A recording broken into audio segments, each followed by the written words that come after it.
Hey there guys, I wanted to just walk through the different builds that I could do in this, in my Skyrim series for you guys so that you guys can pick more easily.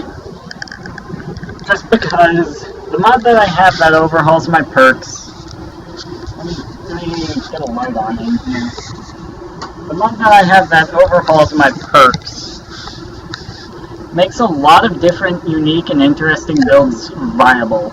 So right now I'm on my Khajiit character. I don't have my mouse, so I can't zoom out and show you my Khajiit character. But I'm on my Khajiit character. I can do this to show you. Shut up, Arngeir. And so, pretty much, the different builds that I could go for. A two-handed build, a one-handed, first off, basic warrior. Two-handed, one-handed, block, heavy armor, light armor, all that good stuff. Now, I want to get into the more interesting builds, though. I could also do an archery build, which would be really, really cool. I could do a sniper build with clean kill, long shot, and steady hand. So, pressing block while aiming will zoom in your view. Bows and crossbows deal 20% more damage to a target at full health, and deal 10, 20, 30% more damage for each 25 feet beyond the first 50 feet up to 40, and then I would expect 60, 80% would be the total is how that would increase. And then thread the needle. Bows and crossbows ignore 25% armor if the target is not moving. Ambush predator. After standing still for 6 seconds with a bow or crossbow out, it does 25% more damage until you move. 3 crows. Shooting a target beyond 25 feet 3 times, leaving less than 2.5 seconds between each hit. Deals bonus damage equal to 15% of the target's current health, maximum of 150, and knocks the target to the ground. Perfect aim. Deal more damage if the shot strikes the target within 2 seconds after the bow is fully drawn. Crossbows deal triple damage to targets with 20% or less health remaining.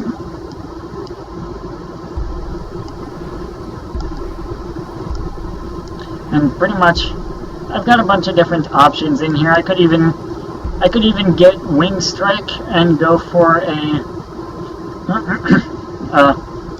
crossbow, like, bashing build. Like, if you get too close to me, I'm gonna bash you with my crossbow, and then just kill you by bashing you to death, and then shooting you, bash, shoot, etc. If I wanted to. Now that would be a bit more beefy of a build, obviously. And then for one-handed, we've got 4 different perks that modify the 4 different main weapons. Bite marks for daggers, Clash of Champions for swords, denting blows for maces, and bleed like a lamb for war axes. And then these all lead into lines that pretty much just modify that weapon type. And then Furious Strength, power attack damage with one-handed weapons is increased by 15% plus 0.1% per point of stamina, unlocks decapitation. This is actually really, really strong for power attacks, because if you're doing a power attack heavy build, so first off, Furious Strength is really good, but then all of the ones immediately after these ones work off of power attacks. For example, Overwhelm. Landing an unblocked regular attack with a sword causes your power attacks with a sword against the same target within 2 seconds to inflict critical strikes that deal double critical damage. And then Crosscut. Power attacks, forward power attacks with a sword cause your other power attacks to deal 40% more damage. to that target for 4 seconds. Windswept, sideways power attacks with the sword swing, fling targets backwards up to 6 feet into the dust. Repeated power attacks with a sword against a target do escalating damage if no more than 3 seconds pass between each. This effect stacks up to 3 times each, doing 15% more damage. Reaching 4 stacks knocks the target off their feet.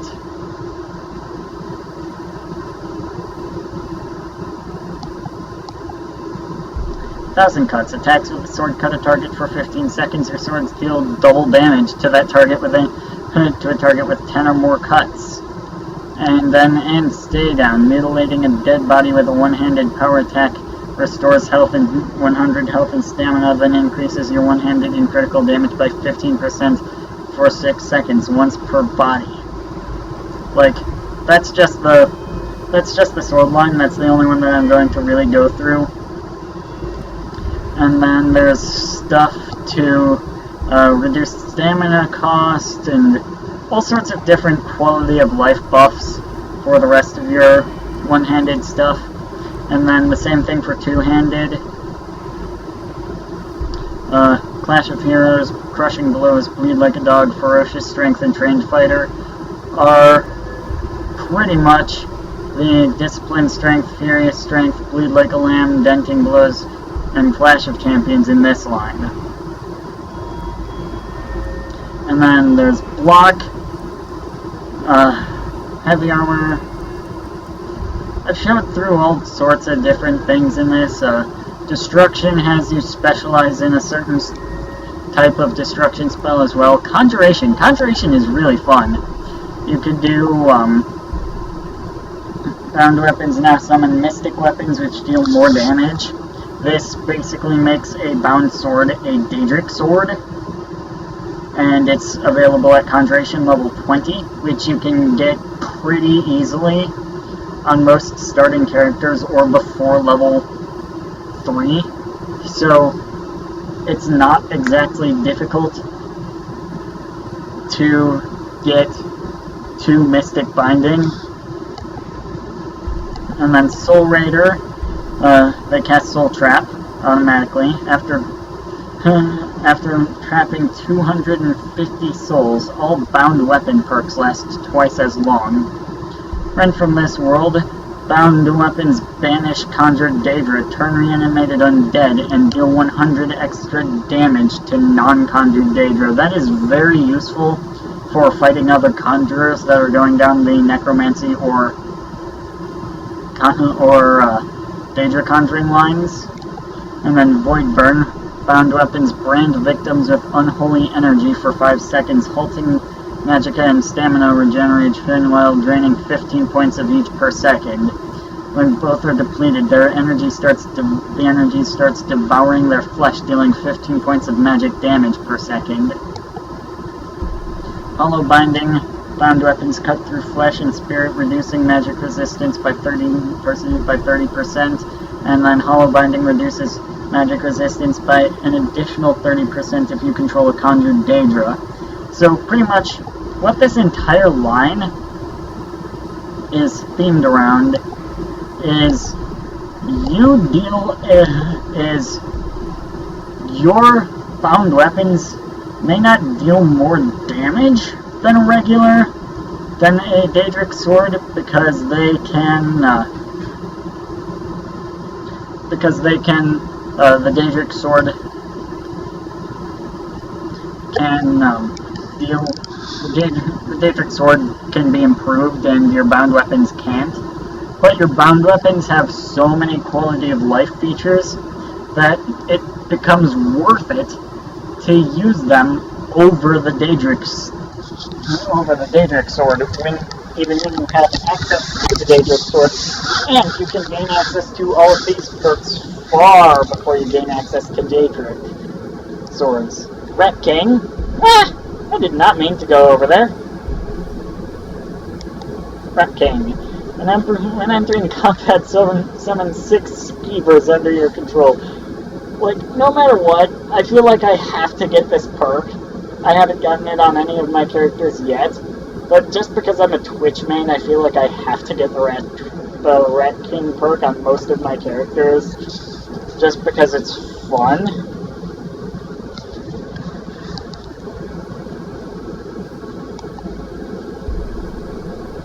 And then Conjuration, dual casting a Conjuration spell empowers it, increasing effectiveness and cost.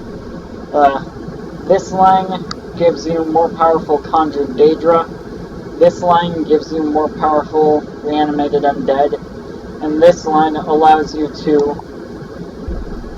get Bone Collector and then get boosts for the skeletons that you can summon with Bone Collector. So, basically this line is you collect bones from dead bodies and you can use them to semi-permanently summon a friendly skeleton that will follow you around and basically just be a follower, except that you cannot trade items with it, and it really sucks for sneaking.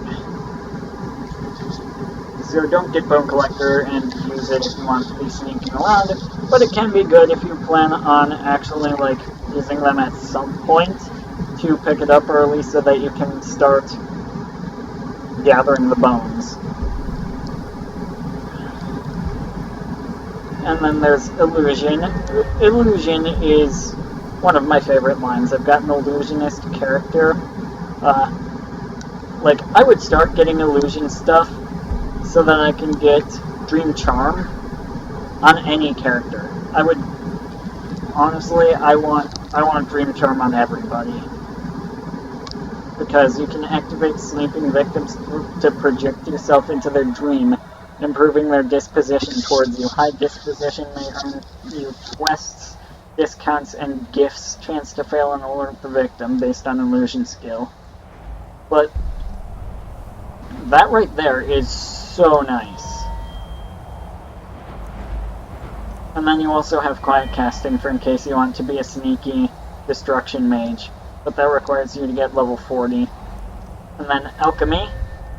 Alchemy building conjuration with pickpocket can actually be pretty good, because Brotherhood Cocktail allows you to slip poisons into your enemies to have the poison affect them.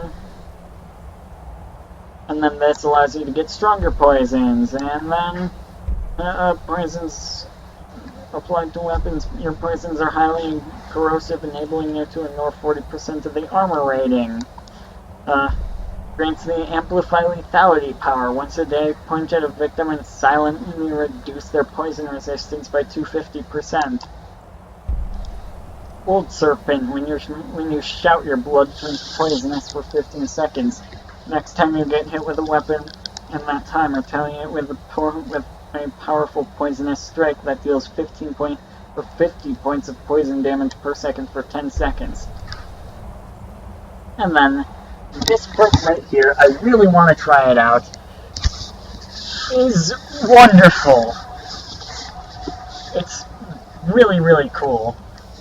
Upon learning this perk, you get a very powerful poison, taking 150 damage per second.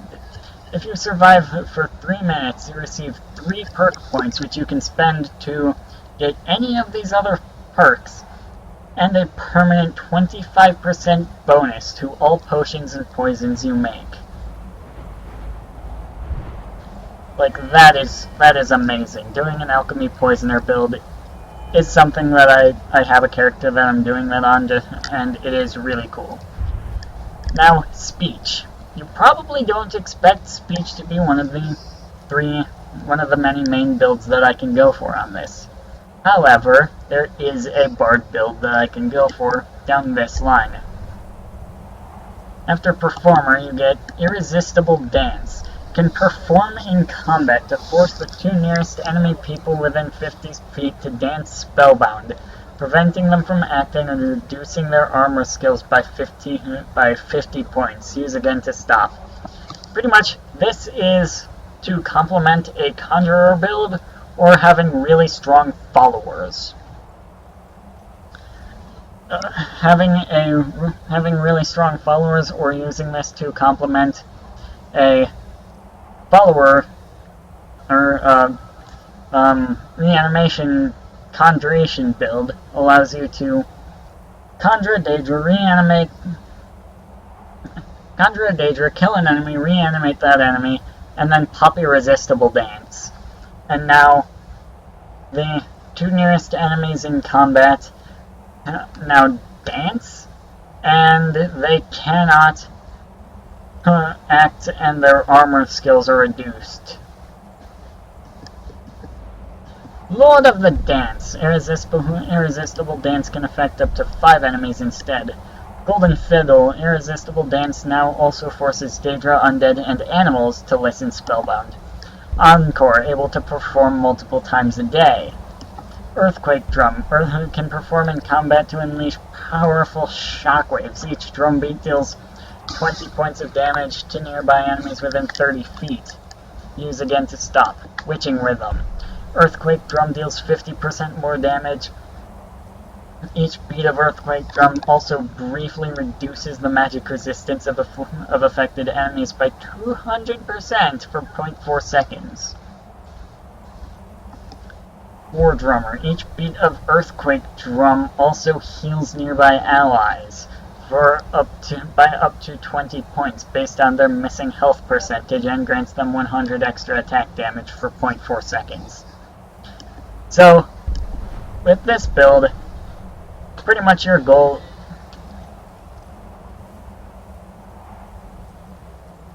Why am I getting so many junk calls today? And especially, like, I'm getting them all while I'm recording.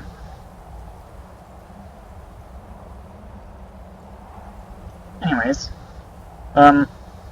Earthquake Drum.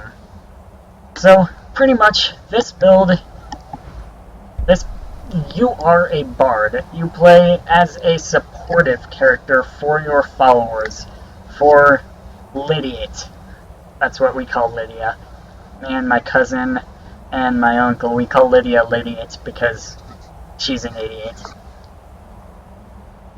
But yeah, this build is a bard build. You take on a supporting role. You summon a, how I would do a speech build like this is I would go into Conjuration, Bone Collector, Dead Tide, all of this stuff. Get all of these. Just get all of these perks to buff up my Bone Collector, and all of these perks to buff up my my Conjured Daedra. Enter combat. Conjure Daedra. Have an army of skeletons fighting with me.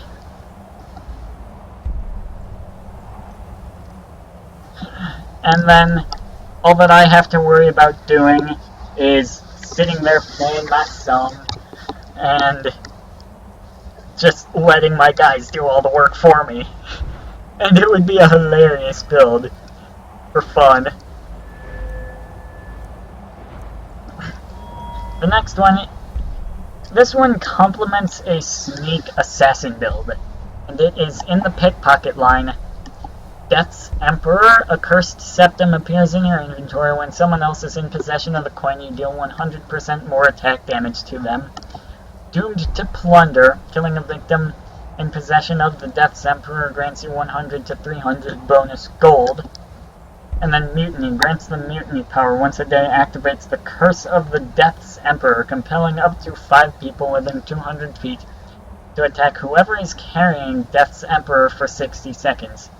Now, I don't think that this counts as an aggressive action on your part. I mean, I've never tried it. I've never gotten Mutiny.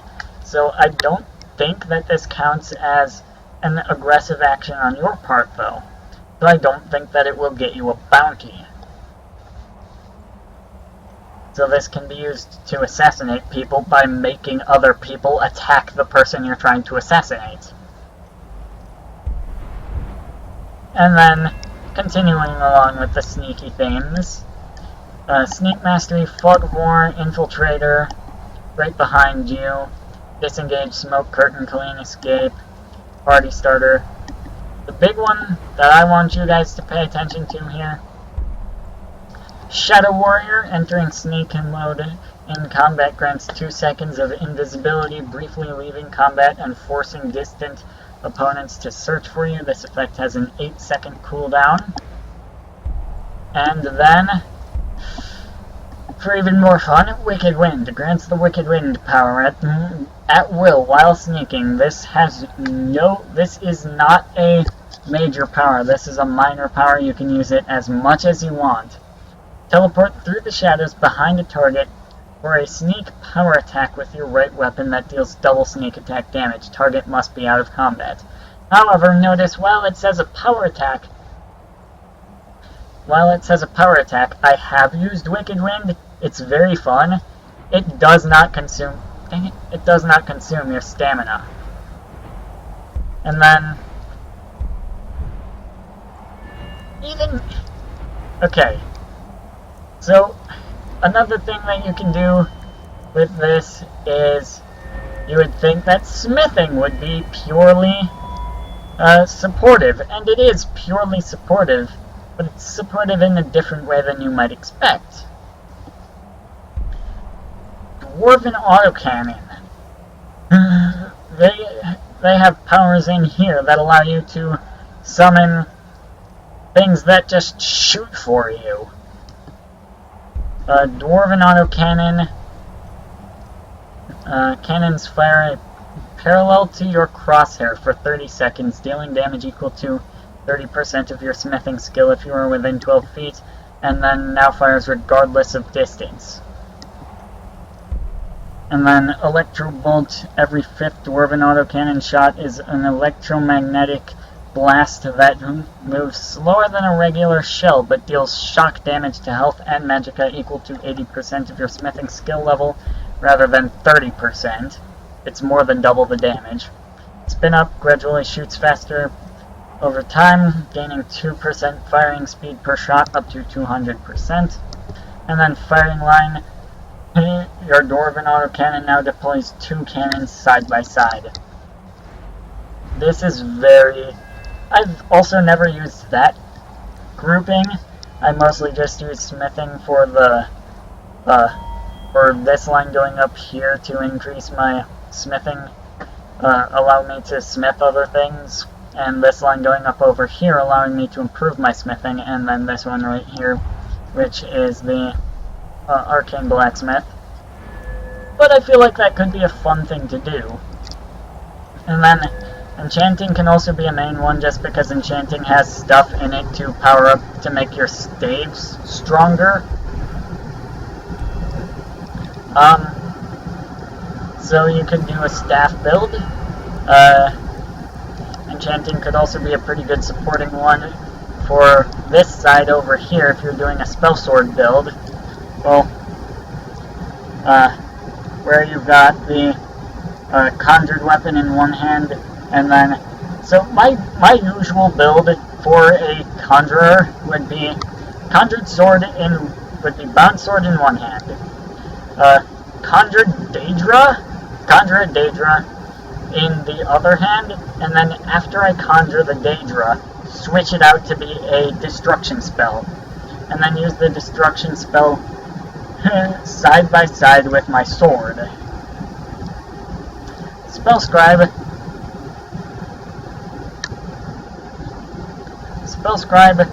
is very useful, as is Might and Magic for this, and then as is Power Echoes. So pretty much this side through here is very useful for if you're going to do sword in one hand, it's spell in the other, which actually is my uncle's favorite build. It is the build he usually goes for. And it's a pretty good build, I'll give him that. And then you can go Gem Dust, Preserver, learning an item's enchantment does not destroy it. Pretty much this line right here is all about making better enchantments. And then Miracle. You put your heart and soul into the next item you enchant at an Arcane Nexus, placing up to 3 enchantments that are up to 20 that are 25% stronger. You will never be able to repeat this feat. Now, I'm not sure if that means that after picking up a point in Miracle, you can never, like, would you be able to pick up a point in Miracle, make this legendary, and then do it again? I haven't tested that, I'm not sure. Possibly, it could not be coded to include legendary. If you can do it like that, then now you can get 3 enchantments on all of your stuff, and all 3 enchantments are stronger. Like, this is just the next single item, because any more than that would be kind of strong, even for a level 100 ability.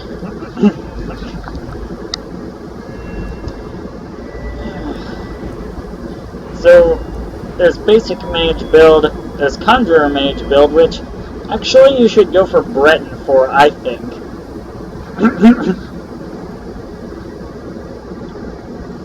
Why I say that is Bretons start with a high conjuration level, and they are the only... Now, I haven't tried this. Like, the spell sword build is my favorite build, I will say that right now. But I have not tried spell sword Breton.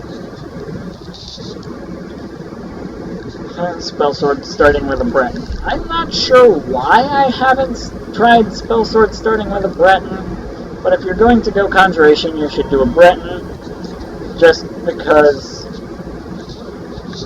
Bretons are stronger for conjuration. And they are the only race that starts knowing a conjuration spell.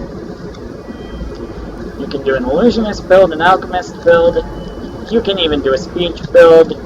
Pickpocket is purely supportive. Lockpicking is purely supportive, although you can use it while you are in... you can do the lockdown line to... while you are in a... only while you are in a dwarven dungeon, so that you can gain access to the dwarven automatons. But basically, lockdown makes you able to activate a hostile automaton to lockpick your way into its engine. Lock difficulty is based on its current health, and pick its lock within 15 seconds to reduce its health to 1 and shut it down. If you fail, you can't try again for 30 seconds. And then Hotwire. You can activate an automaton that is under the lockdown effect that you have successfully locked down to lockpick into its brain, succeed within 15 seconds to hack the automaton, forcing it to attack for you and follow you. If you fail, you again cannot try again for 30 seconds, and you can only have 1 hot-wired automaton at a time. And then percussive maintenance. Your hot-wired automaton moves 30% faster and attacks 20% faster. Hitting your hot-wired automaton with a mace or warhammer repairs it by 150 points or 300 points on a power attack. And further increases its attack speed by 50%. Pretty much, that's fairly strong, but like I said, it's purely a supportive thing, and this is only available if you're in a dwarven dungeon. Because if you are not in a dwarven dungeon, then you don't have access to the automatons to get. You can go a pure sneak build with one-handed and archery being sort of as supporting roles, like the one-handed and the archery will be the ones doing the damage, but the sneak will be making you do a lot more damage, and it'll be the one that you're pumping more points into, just because archery for sniping, you could do a sneak snipe build with this very easily and very well, and it would be, you know, you can throw points into sneak and archery and not have it be too big of a deal. But for sneak and one-handed, if you're doing a sneak dagger build, like, all of these effects are for are for in the middle of battle. All 4 of these effects aren't really for assassinating enemies. So, I mean, so all that you would really throw a point into is one-handed mastery, disciplined fighter, and maybe furious strength too. Probably furious strength too, so that you can get more damage. Come on, just go to the thing. Because yeah, that is a power attack buff, and like that's a Wicked Wind build. The Wicked Wind affects power attacks. Wicked Wind counts as a power attack, and this should, getting the Fury Strength should affect power attacks. Should affect Wicked Wind because it's a power attack. You can also do two-handed, block. You could probably do a block build where you're like charging, able to sprint with a shield. This knocks enemies in your path to the ground. It costs 10 extra points of stamina per second, and enemies can only be affected once per 10 seconds. I think that there's some stuff in here somewhere for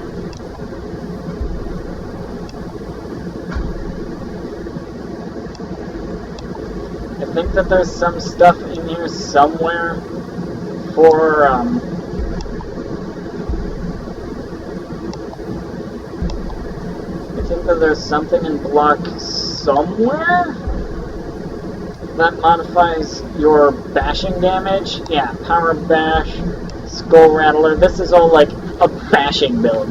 This is like if you're Goofy in Kingdom Hearts and you just use a shield. You have your main hand open or with a sword in it, but you don't really use the sword as much. And this is pretty much a stamina-themed build around bashing your opponents to death with your shield.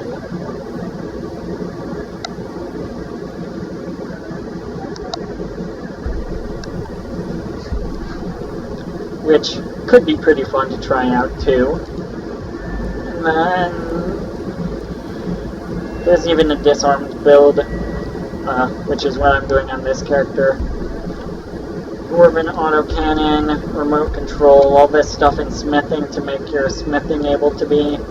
It's still a supporting ability, but it's much less, it's much less of a traditional supporting ability. Restoration is always a supporting ability. There's no way to make Restoration not supportive.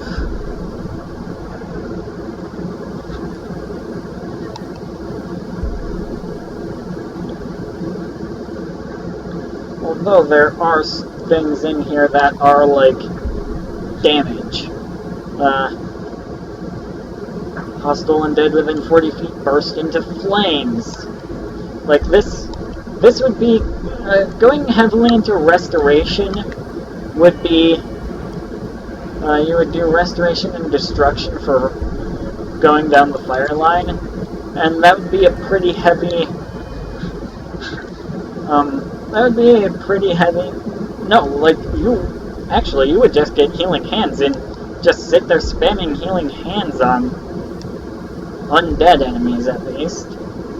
This would be kind of like a cleric build, where you are killing enemies by casting healing spells on them, and it only works against undead, but undead is all that it really matters. And then you've got a weapon or destruction magic for non-undead, is what this build could be pretty good for, like a cleric build. There's stuff in restoration for a cleric build, there's stuff in destruction for a pure destruction mage build, conjuration for a spellsword build, illusion for an illusionist build, alchemist. You can even do a pure speech build with this. Pickpocket, not as much of a pure pickpocket build, but you still can. once you get the Mutiny perk, which is Pickpocket level 90, which you can grind to without combat. So technically you can do a full Pickpocket build, where you sneak around putting Death's Emperor into people's pockets and then popping Mutiny so that you only get one Death's Emperor.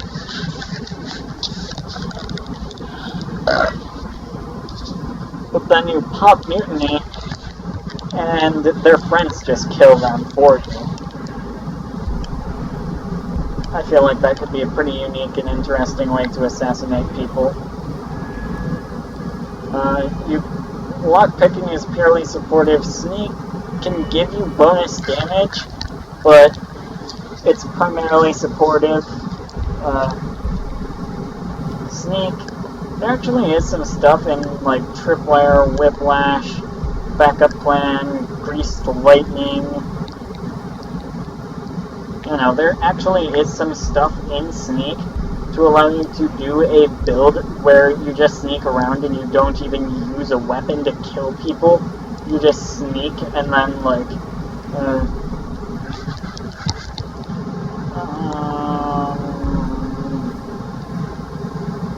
and just, like, use tripwires to kill enemies. Okay, tripwires just knock enemies to the floor. Reduce armor rating by 600 points. Sheesh. And then entering combat places a tripwire behind you for 60 seconds. This does not count against your one tripwire limit. So for the most part, it looks like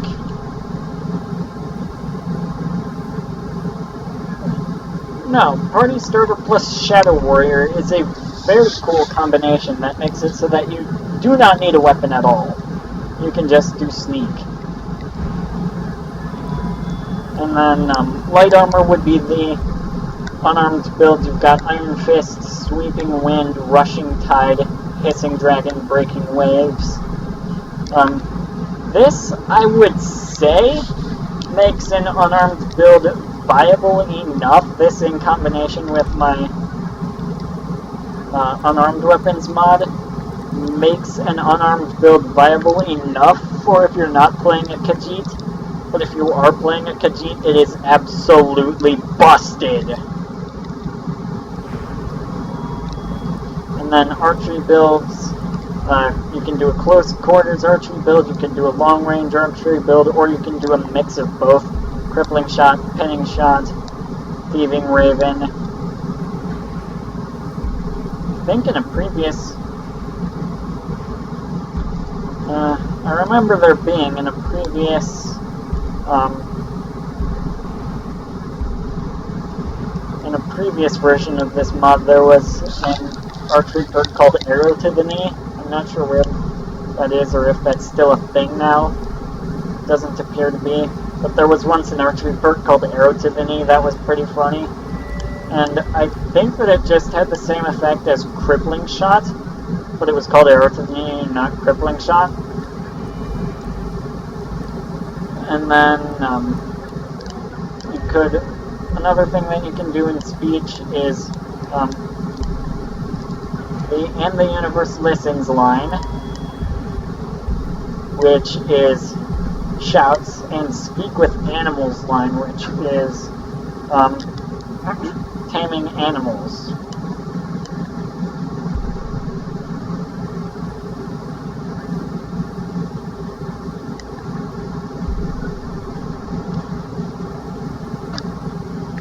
Spiders gain magic immunity. Wow! Like, this could be really good as a supportive thing. Like, one thing... Okay. So one thing that I really like on my Bosmer character is that you can, the Bosmer power in this. So this mod... Let me go into... Stop autosaving. Let me go into... quests. So this, my overhaul mod for the races, I'm curious, locks the powers behind a certain trigger event, a certain quest. You have to complete the quest in order to unlock it.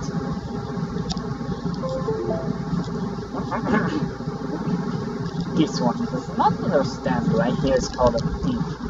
The art of mischief is stripped from the gods, passed on from Father Mai through Azura to her kittens. Khajiit is merely developing his relation with the divine. So, eyes everywhere. Once you have had 75,000 gold pass through your hands, you get a power called Eyes Everywhere, which pretty much just lets you see through the eyes of a nearby enemy for a few seconds, and it doesn't have to be targeted, which is really nice. Like, you don't have to have line of sight on the enemy. It's just the camera moves so that you are in first-person view looking through the nearest enemy's eyes. So that can be really nice for, like, scouting out areas and figuring out what you need to do. Obviously, one-handed and two-handed can be your main perks. So, pretty much, there's, I think, all of the different builds that you can go for. So, I'm going to name the different builds. Mage, Conjurer, several types of Conjurer, Spell Sword, Necromancer, and Daedra Summoner. Spell Sword, Necromancer, and Summoner. Illusionist, Alchemist, Bard,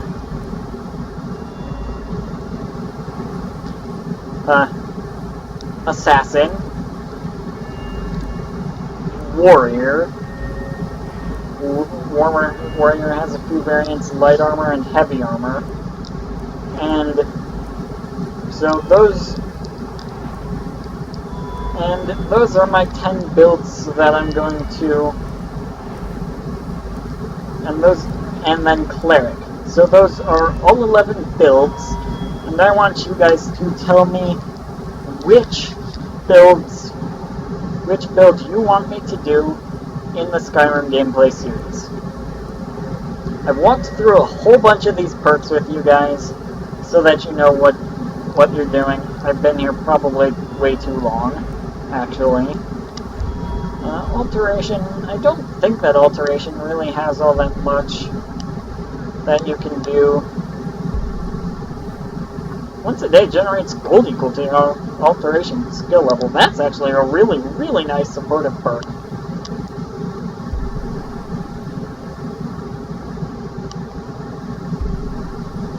Now, I don't know what all is in Alteration, because I don't really use Alteration that much. Like, I don't look through it. I never do pure mage builds, because, like, all of my builds are some variation of Warrior. Spell Sword is technically a variation of Warrior, and it is my favorite build. And it's only technically some variation of Warrior, because instead of using robes for it, I am using light armor or heavy armor. However, I bet that Alteration has some really cool stuff in it. But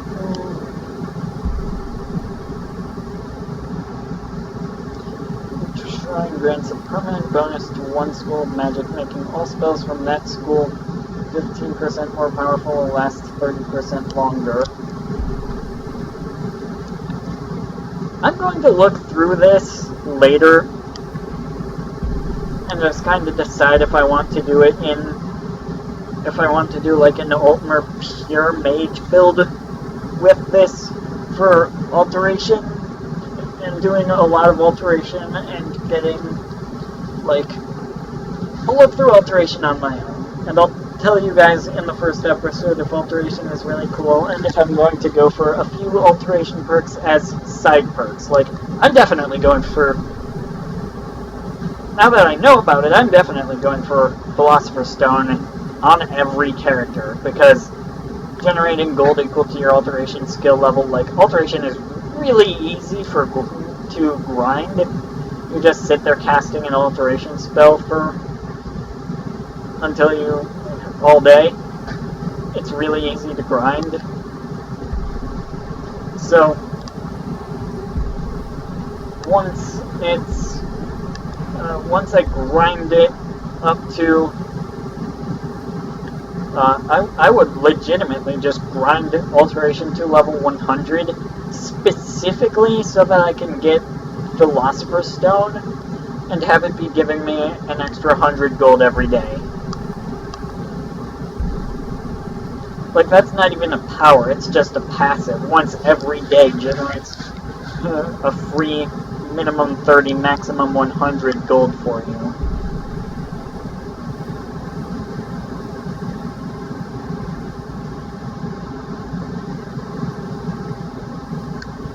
That's an interesting one. If wearing robes and no lighter heavy armor, you take 20% less damage per attacks while charging or concentrating on a spell. That could also be pretty nice. Yeah, I think that the alteration line and the mage armor perks and stuff, like the alteration skill tree and just everything that's in here, could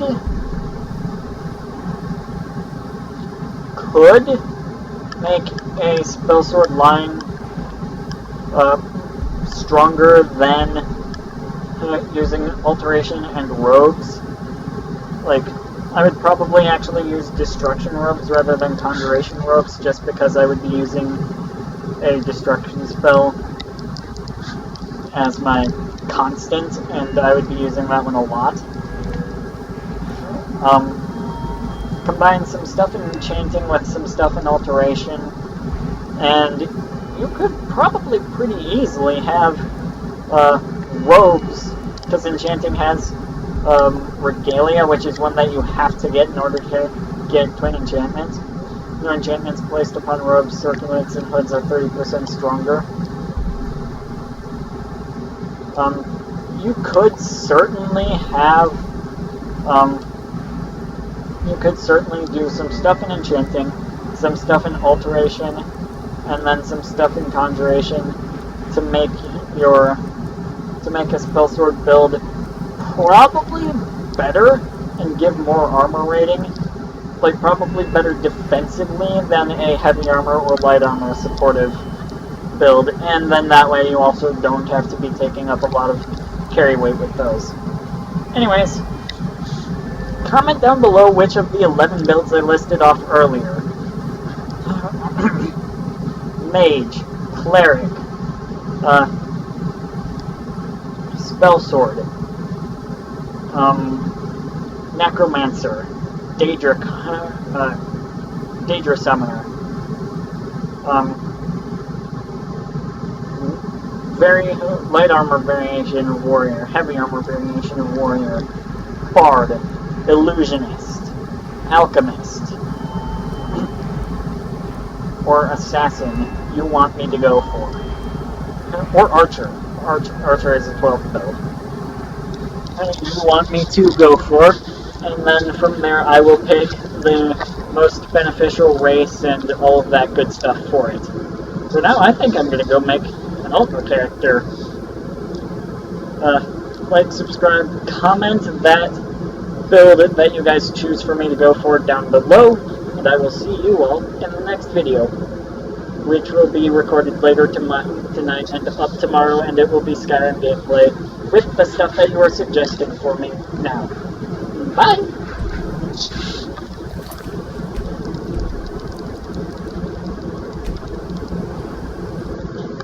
I'm exiting out of first, because if I don't, then when I use Control-Shift F12 to stop recording, that's my stop recording hotkey, then it will take a screenshot, and I don't know how to stop that.